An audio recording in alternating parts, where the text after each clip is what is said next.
ভালোবাসা কেন এত অসহায়, বুকে প্রেম মনে আসা নিভে যায়।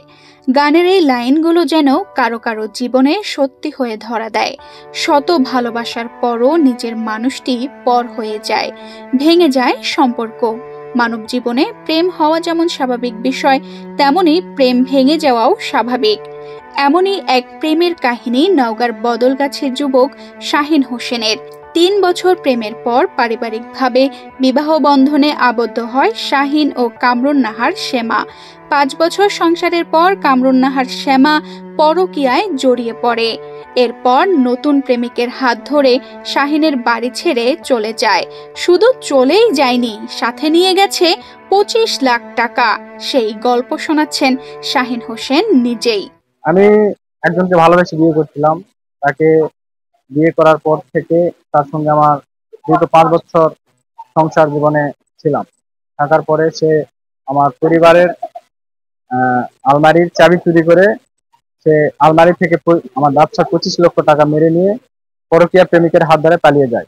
একসময় ঝুট কাপড়কে ভাবা হতো ফেলনা, কিন্তু সেই ঝুট কাপড়ই বদলে দিচ্ছে ভাগ্য। শাহিন হোসেন আজ একজন সফল উদ্যোক্তা। তিনি গড়ে তুলেছেন একটি পাপোশ তৈরির কারখানা, যেখানে প্রতিদিন তৈরি হয় ২,০০০-এরও বেশি পাপোশ। তারপরে আমি কি করবো ভেবে পাচ্ছিলাম না।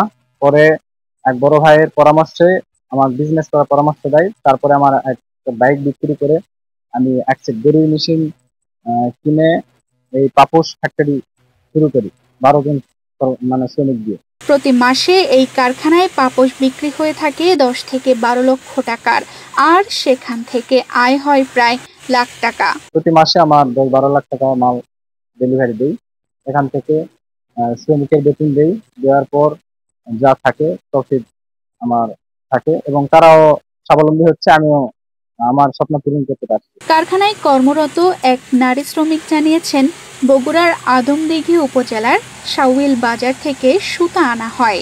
সেই সুতা মেশিনে দিয়ে দড়ি বানিয়ে পাপোশ তৈরি করা হয়। শাউল বাজার থেকে সুতা আনা হয়, সুতার থেকে রশি বানানো হয়, রশির থেকে পাপোশ তৈরি করা হয়। এখানে অনেক ধরনের পাপোশ পাওয়া যায়, কুচি পাপোশ, ফ্রেশ, টেবিল ম্যাট।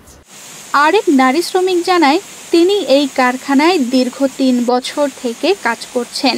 প্রতি মাসে ১০,০০০ টাকা বেতন পান। তা দিয়ে খুব সুন্দর সংসার চলে তার। আমি এখানে কাজ করি ১.৫ বছর ধরে। আমাদের এলাকার অনেক মহিলা এখানে ঢুকছে। আমরা এখন বর্তমান অনেক সুখে আছি। এখানে বেতন পাই ১২,০০০, ১০,০০০, ১২,০০০ করে বেতন পাই। আমাদের সংসার অনেক চলে, এখন খুব সুখে আমরা আছি। এখানকার টাকা দিয়ে আমরা সংসার ভালোভাবে চলতে পারি, ছেলে মেয়েদেরকে ভালোভাবে লেখাপড়া করাইতে পারি। এত কিছুর পরও সবচেয়ে বড় কথা হলো, তিনি এখনো পড়াশোনার হাল ছেড়ে দেননি। উন্মুক্ত বিশ্ববিদ্যালয়ের অধীনে বিএ লেখাপড়া করছেন। তিনি আরও জানিয়েছেন, এই কুঠির শিল্পকে এগিয়ে নিতে পাপোশগুলো বিদেশে রপ্তানির ব্যবস্থা করলে ব্যবসায় প্রসার বাড়বে। আরও শত শত বেকার নারী কর্মীদের কর্মসংস্থান বাড়বে এবং বৈদেশিক মুদ্রা অর্জন করা সম্ভব হবে। তাই তিনি সরকারের পৃষ্ঠপোষকতার দাবি করেছেন। তানজিদা রহমান, ইনায়া, বাংলাদেশ প্রতিদিন।